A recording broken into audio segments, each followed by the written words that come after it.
Welcome, Aries. This is Regina from Pacific Tarot, getting ready to do your May bonus reading.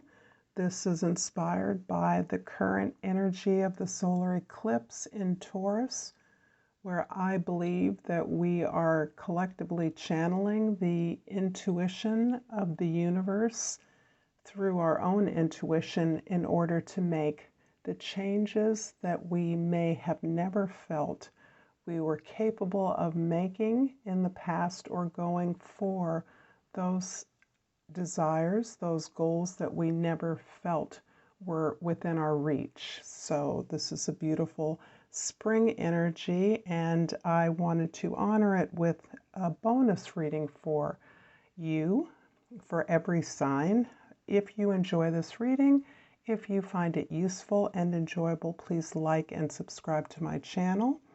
And let's get going. I've laid out the 4 axes of the horoscope wheel, and I'm going to start with the 10th house. I will clarify with the African Tarot and finish up with an oracle deck. So first, let me pull the overall energy of the May, and that is the 10 of Swords.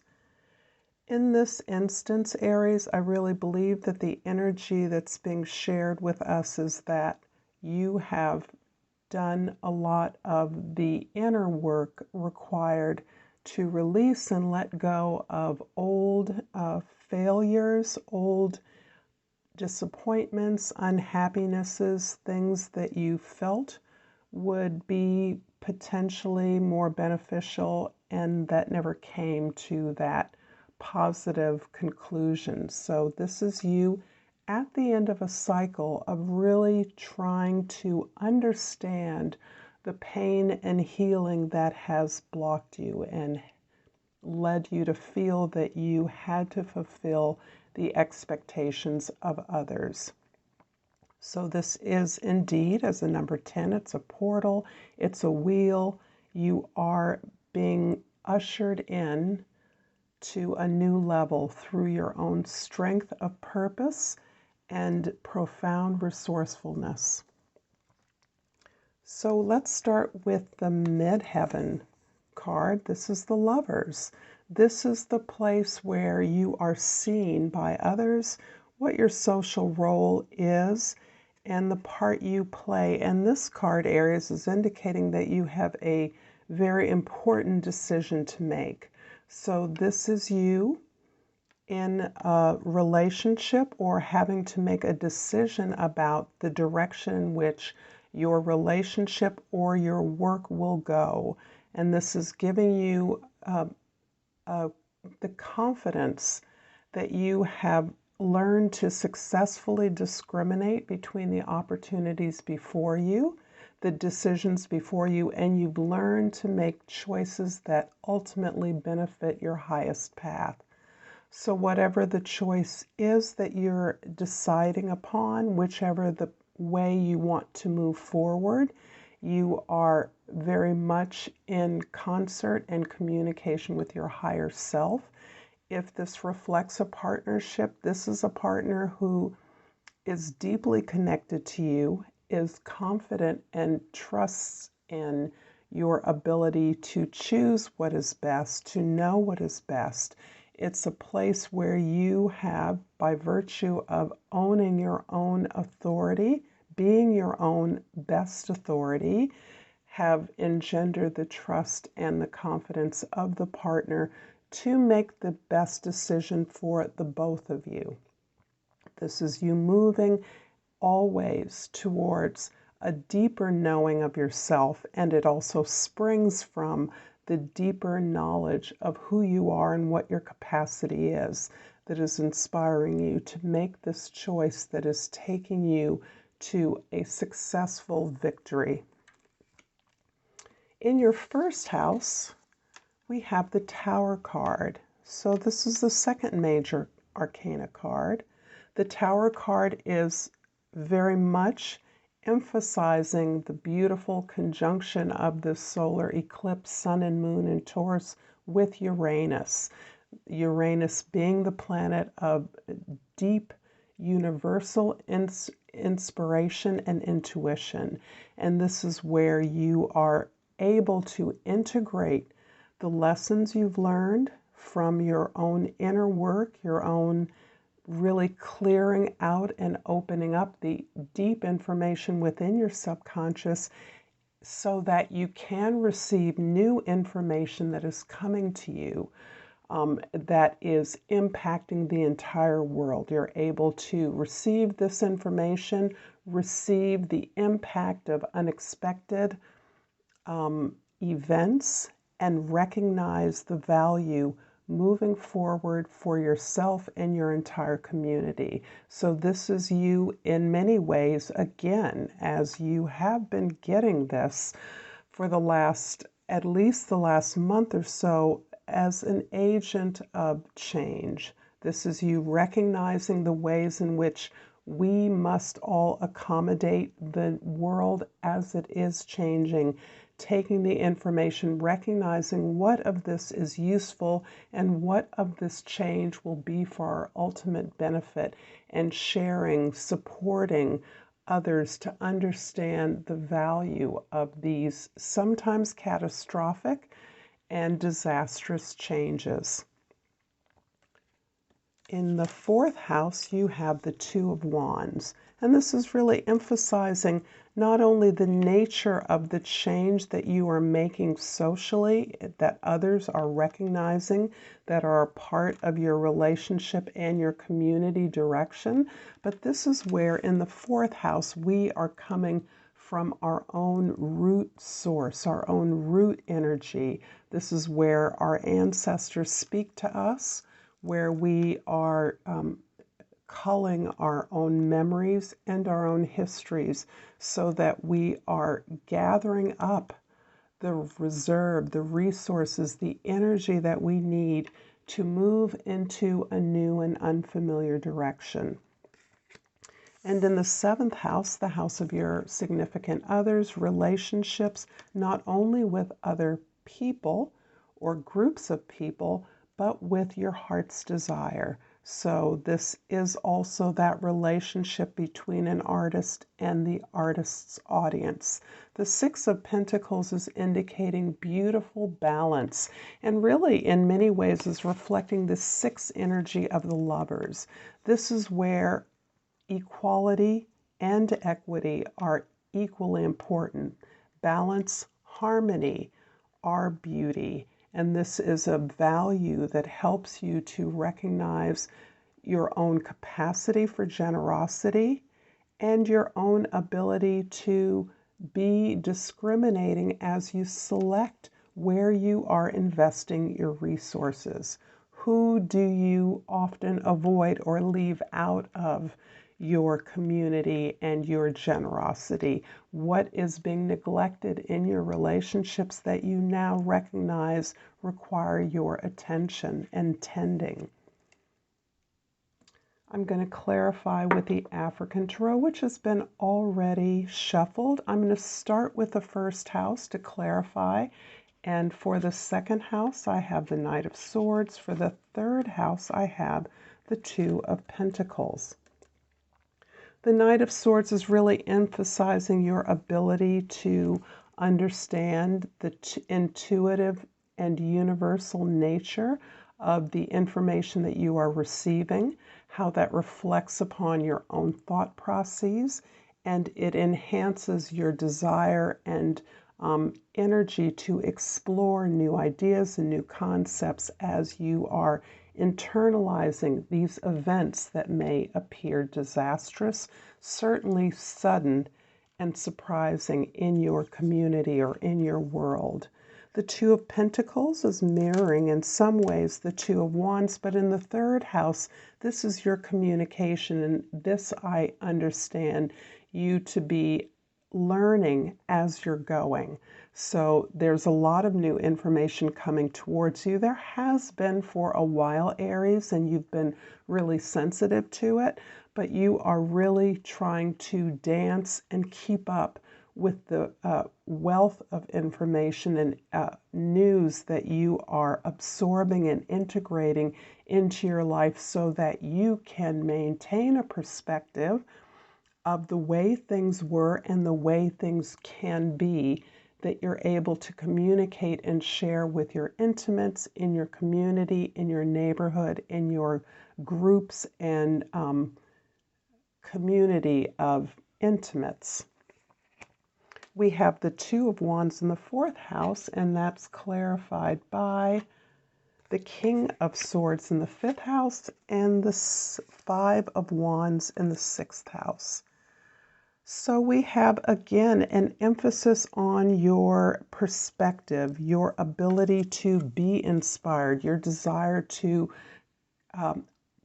cut to the truth of the matter, understand reality through your perspective, through a broader perspective, and your ability to take that information that you are interpreting in such a way that you can share it with others, so that you are actually at this point among your peers and your community members, your team members, you are responsible for strategizing, creating the plan to move forward. You are understanding the way, the implications of the change that is about.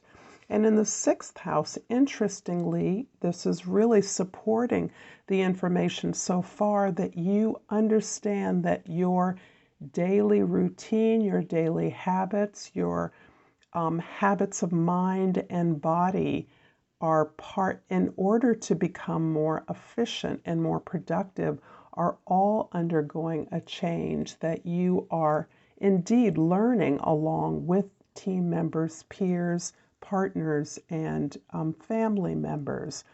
So this is really reinforcing the implication of the changes that we are all experiencing and the ways in which you within community are integrating those changes into your mundane routines and habits. We have the 6th of Pentacles in the 7th house, and we have the 3 of Pentacles in the 8th, and the the Moon in the 9th house. The 8th house is where you share resources with others, and this is a beautiful card of collaboration. The 3 of Pentacles indicates that you are flexible in the ways that you are experiencing and sharing this new information and activities around change. You are joining with others to create a superior, more excellent product or service. You are really paying attention to the details of what it is that you create in collaboration with others, and the way in which you are resourceful and are able to utilize the resources of the entire community. This really does impact the process as well as the end result. So it is about the flexibility in which all members of the team, all members within a relationship are have equity and may not be contributing the same thing, but are contributing to their level, which allows everyone to buy into the changes that are being made and the direction, the excellence towards building, creating something new. In the 9th house, the Moon is indicating this deep connection again with your subconscious mind, where the Tower talks about the outer and external events, the information we share with everyone. The Moon talks about where we are open to our unconscious energies, our subconscious drives, those things below the surface. In many cases, those things that we would rather avoid, that are uncomfortable, an uncomfortable reflection of who we are or who we have been. This very much connects as well up with your home, your heritage, your ancestry, your history, so that you have worked this process of healing your demons, facing and healing your demons, that is something that is inspiring and shaping your spiritual view, your spirituality, and your ability to communicate your philosophy to others at great distances so that the global community becomes smaller. This is an omen as well about whatever information you are communicating, whatever curriculum you're building, whatever your ministry is, whatever you are looking to publish as a function of your travels and your explorations is very much about the healing process, opening up your emotions and your intuitions so that you can access all the invisible resources that are available to you and to a community at large. We have the lovers in the 10th house clarified by the sun in the 11th house and the ace of pentacles in the 12th house. I like this, Aries, for you. I have my moon in Aries, so I'm excited to see the sun and the ace of pentacles. In the 11th house, the sun really points to our ability to pierce through the complications in the world, to really revisit that part of us that is naturally occurring, naturally talented, naturally inclined to specific interests, people, activities, ideas, and to really root that naturally occurring inclination towards our happiness. This is all about liberation and opening up to our most basic and natural capacity for pleasure and joy. The sun energy brings your heart into the community at large. All of your associations, be they visible or invisible, you are connecting up with people globally with a target, with a goal to be happy, to be free, and to work in joy and creativity so that this enlightens your whole perspective about your capacity to build something, to create something, and it also lightens the load of everyone involved. In the 12th house, this is what is ours uniquely. This is the energy that your entire life has been building towards, and at this time, the Ace of Pentacles is leading you towards a new path, a new practical, concrete direction. This is you building wealth, creating something useful and practical for others, and you contemplating and building towards, strategizing towards this through community, on your own behalf, through your own efforts. So there is a strong link here of building something, building your own creative gift, effort, so that you can gift, you individually are able to gift this to the community in such a way that you can provide a practical tool or product for living. I'm going to finish out this reading, Aries, with a hummingbird tarot, hummingbird oracle, which I hope will be a little bit lighter, more gay, and more in keeping with the season. I'm really delighted by the beauty of these cards, and I've pulled one for you. Again, if you're finding this reading useful and enjoyable, please like and subscribe to my channel, and I thank all of you that do so. The card is called Frolicking Fun, and the words are flip, flutter, and fly, with a playful heart. I hope you can see that beautiful image there.